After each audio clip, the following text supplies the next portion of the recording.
once proud realm of fertile fields and ancient bloodlines, a shadow had fallen. The people walked softly, taught from childhood to bow lower to their stewards than to their own kin. These stewards called themselves guardians of virtue and progress, yet in hidden chambers they knelt before a darker power, the enemy of all that was natural and true. Greed choked the courts, lies filled the decrees, and the faithful were branded enemies of the state. Their rule rested on fear of two things: Satan, whom they secretly served, and a ghost they publicly damned. They had erased one name above all others. They called him the Unnameable One, warning that even a whisper of sympathy for him was the ultimate heresy, worse than blasphemy, worse than treason. His statues were smashed, his songs forbidden, his very image scrubbed from memory.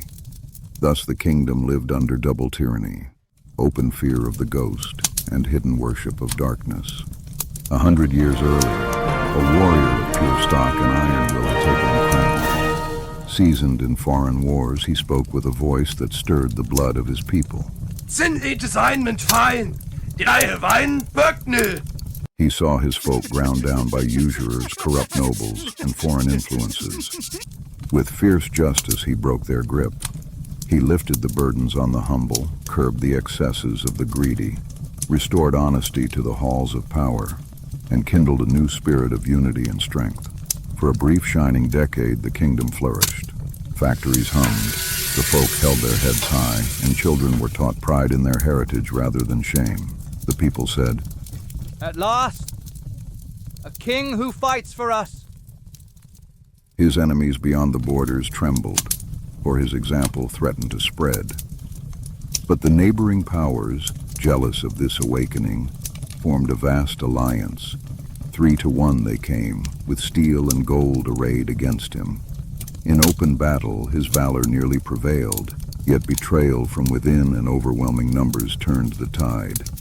The king fell sword in hand, refusing to flee. His banners were burned, his deeds twisted into nightmare. The victors and their local puppets declared his name an abomination. They painted him tyrant, warmonger, devil, though it was they who served darkness. To speak his name with favor became the ultimate crime. His memory was to be erased forever. For generations after, the lesson was taught at every cradle. You must never speak well of the Banished King. Generations were drilled in the catechism of hate. He was evil, he was mad, he hated his own people.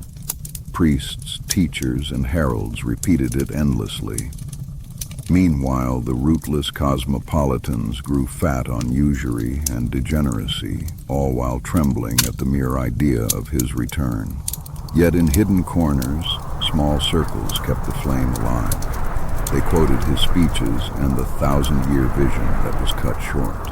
They stopped being afraid of and reclaimed his symbols. They spoke of the stab in the back, the broken peace, the real enemy that wore many masks. The stewards sensed these embers and grew frantic.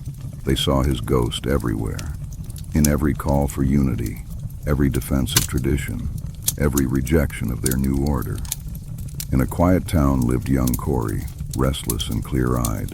The endless condemnations only sharpened his doubt. Why do they fear this dead man more than the devil they serve? Why this one ghost above all? One twilight he met an old wanderer by the hedgerow, a man who had once marched under the old banners. "They fear him," the elder whispered, because his ideas were not for the world, but for his people. He offered blood and soil, not gold and guilt. They could kill the man, but never the spirit. Corey searched where books had been burned. In a forgotten chapel loft, he found a hidden chest and a leather-bound manuscript, the king's own words and deeds. By candlelight, the truth blazed. The king had not sought personal power, but the rebirth of his nation. He had cleansed corruption, restored the folk to dignity, faced impossible odds with honor, and died unbowed. The crimes they shrieked about were fabrications to justify their own rule. The real threat was his unyielding vision, a people sovereign, rooted and free from the enemy's chains. Corey understood. The rootless cosmopolitans did not fear hell, they served it. They feared the ghost because it whispered that their order was a lie and that the folk could rise again. In their paranoia, the stewards redoubled the curses. Every film, every book, and every law invoked the Banished King as the ultimate evil. He must never return! They howled. By repeating his name constantly in hatred, they did what silence could not. They made the people wonder. Why this obsession with a century-old corpse?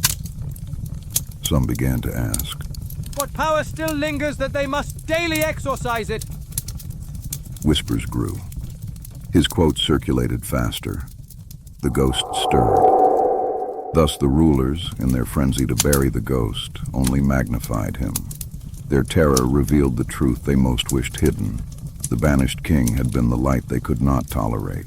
His ideas, love of folk and fatherland, rejection of usury and decay, the will to survive as a people, remained more dangerous to their dark order than any devil.